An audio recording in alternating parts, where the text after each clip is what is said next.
최근 집에 혼자 있던 초등학생이 미처 불을 피하지 못해 화상을 입고 의식불명에 빠지는 사고가 있었습니다. 피해 가정은 복지 위기가 감지돼 방문 상담도 이뤄졌지만 실제 지원을 받지는 못한 것으로 확인됐습니다. 김희영 기자가 취재했습니다. 끊긴 철제 난간 사이로 형체를 알 수 없게 타버린 물건들이 보입니다.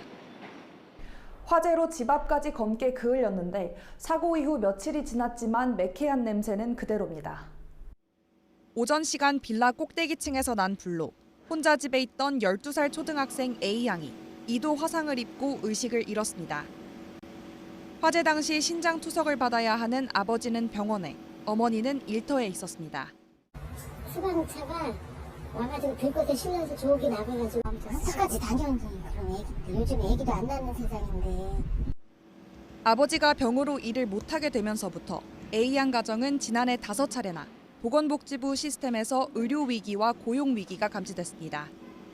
구청은 그때마다 복지제도를 안내했지만 어머니의 소득을 포함한 종합재산이 기준 금액을 넘는다는 등의 이유로 지원은 받지 못했습니다. 지난해 9월에는 A양이 위기아동인지 확인하기 위해 방문 조사까지 이루어졌는데 위기아동 판정은 내려지지 않았고 이후 모니터링도 진행되지 않았습니다.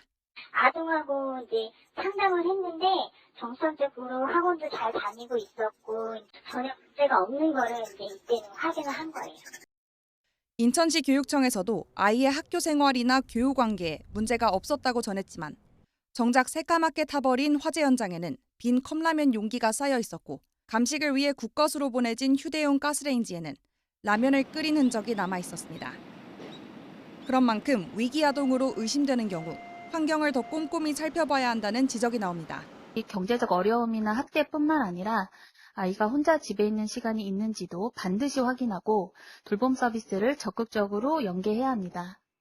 해당 아동은 학년이 높아 돌봄 교실을 이용하지 못했는데 사회적 돌봄을 확충하는 게 중요합니다.